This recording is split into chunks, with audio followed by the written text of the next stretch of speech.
2 giorni dopo aver vinto l'Oscar con La grande bellezza di Sorrentino, Tony Servillo era andato in scena al Verdi, scatenando l'applauso del pubblico che gremiva emozionato lo storico teatro. Oggi torna in città un altro protagonista del film da Oscar, un padovano di nascita ma romano d'adozione, Umberto Contarello, sceneggiatore della pellicola. In municipio ha ricevuto dal sindaco Ivo Rossi una medaglia con l'effigie di Galileo. Che bello. Ecco, adesso tocca a te perché loro immagino che vogliono sentire dalle tue parole.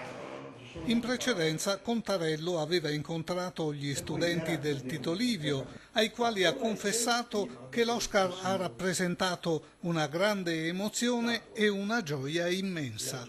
Sono ancora quasi incredulo, molto contento, una felicità condivisa e quindi ancora maggiore ovviamente, prima di tutto con Paolo e poi con tutti quelli che hanno collaborato e reso possibile questa cosa e anche del fatto che il film così continua la sua vita, continua a far parlare, continua a far discutere, che mi sembra una cosa di per sé bella e interessante. Ecco. Ragazzi attenti e curiosi, ha commentato dopo l'incontro Contarello, il dibattito è stato stimolante. Una chiacchierata bella, lunga, piena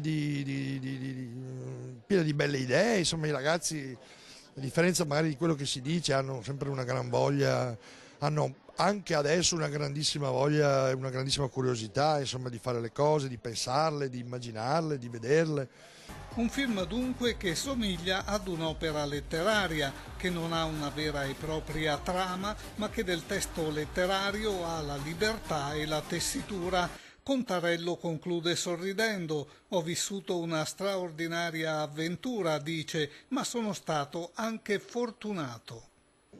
Sono stato anche così fortunato nell'essere riuscito a fare una cosa che mi piaceva fare, sì, in questo sono stato fortunato. Ecco. Con pieno successo. Sì, grazie.